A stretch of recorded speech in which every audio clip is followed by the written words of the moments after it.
بسم اللہ الرحمن الرحیم۔ السلام علیکم۔ شیر خدا حضرت علی رضی اللہ عنہ کہتے ہیں کہ حضرت عمر رضی اللہ عنہ وہ شخصیت ہیں کہ جنہوں نے مکہ سے مدینہ اعلانیہ ہجرت فرمائی۔ چنانچہ آپ اپنے ہاتھ میں تلوار لیے خانہ کعبہ میں داخل ہوئے۔ وہاں قریش کے کچھ معزز لوگ کھڑے تھے۔ آپ نے ان کے سامنے خانہ کعبہ کے ساتھ چکر لگائے اور پھر مقام ابراہیم پر 2 رکعت نماز نفل ادا کیے۔ بعد ازاں ان لوگوں میں سے ہر ایک کے پاس جا کر کہنے لگے، اگر کسی کا ارادہ ہو کہ اپنی ماں کو چھوڑ دے، اپنی اولاد کو یتیم کر دے اور اپنی بیوی کو بیوہ کر دے تو آئے اور میری تلوار کا سامنا کرے، مگر کسی نے آپ کو جواب دینے تک کی جسارت نہ کی۔ امام نووی رحمۃ اللہ علیہ کہتے ہیں کہ حضرت عمر فاروق رضی اللہ عنہ رسول اللہ کے ساتھ تمام غزوات میں شامل ہوئے اور جنگ احد میں آپ نے کمال ثابت قدمی کا مظاہرہ فرمایا۔ محترم سامعین کرام، حضرت عمر سیریز میں ہم عمر فاروق رضی اللہ عنہ کے زندگی کے مختلف پہلوؤں پر روشنی ڈالیں گے، لہٰذا ویڈیو کو آخر تک دیکھتے رہیں۔ آپ رضی اللہ عنہ کی پیدائش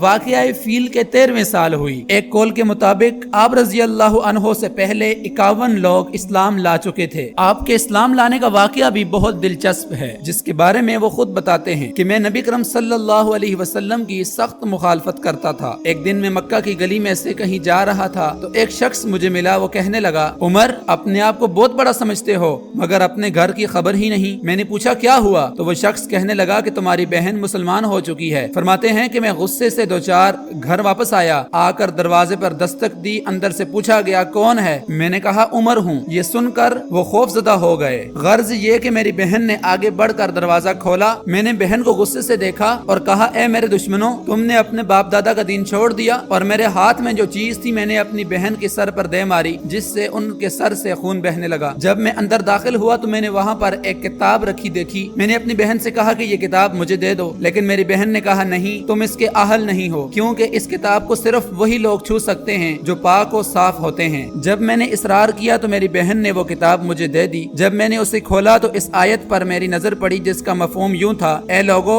اللہ اور اس کے رسول پر ایمان لاؤ۔ یہ سن کر میرے دل میں خوف پیدا ہوا اور میں نے فوراً کلمہ شہادت پڑھ لیا۔ اس کے بعد لوگ مجھے کوہ صفا کے نیچے والے مکان پر لے گئے جہاں سرور عالم صلی اللہ علیہ وسلم تشریف فرما تھے۔ میں نے دروازے پر دستک دی۔ اندر سے پوچھا گیا کون ہے؟ میں نے کہا عمر بن خطاب ہوں۔ چونکہ میری سخت دشمنی سب کو معلوم تھی، اسی لیے کسی نے دروازے کو ہاتھ نہ لگایا۔ بالآخر رسول اللہ صلی اللہ علیہ وسلم کے حکم سے دروازہ کھول دیا گیا اور 2 آدمی میرے بازو پکڑ کر مجھے بارگاہ رسالت میں لے گئے۔ ارشاد ہوا، انہیں چھوڑ دو۔ پھر سرور عالم صلی اللہ علیہ وسلم نے خود میرا دامن پکڑا اور مجھے اپنے قریب کر کے فرمایا، اے عمر، اسلام لے آؤ اور اے اللہ انہیں ہدایت عطا فرما۔ میں نے فوراً کلمہ شہادت پڑھ لیا۔ اس موقع پر وہاں موجود صحابہ کرام نے اتنی زور سے اللہ اکبر کا نعرہ بلند کیا کہ مکہ کی گلیوں میں آواز گونج اٹھی۔ ابن سعد کہتے ہیں کہ حضرت عمر رضی اللہ عنہ کی اسلام آوری کے بعد اسلام کا اظہار ہوا اور انہوں نے لوگوں کو اسلام لانے کی اعلانیہ دعوت دی۔ انہی کے سبب ہم خانہ کعبہ میں حلقہ بنا کر بیٹھنے، طواف کعبہ کرنے، ظالموں سے بدلہ لینے اور ان کو دو بدو جواب دینے کے قائل ہوئے۔ روایات میں ملتا ہے کہ جس وقت آپ اسلام لائے اس وقت آپ کی عمر 17 سال تھی اور بعض روایات میں راویوں نے 26 سال بھی ذکر کی ہے۔ سیرت حضرت عمر رضی اللہ عنہ اس قدر طویل موضوع ہے کہ الفاظ کے ساتھ اس کا احاطہ کر پانا کافی مشکل ہے۔ ہم آنے والی کچھ ویڈیوز میں حضرت عمر رضی اللہ عنہ کی سیرت پر مزید روشنی ڈالنے کی کوشش کریں گے، لہٰذا چینل کو سبسکرائب کر لیں۔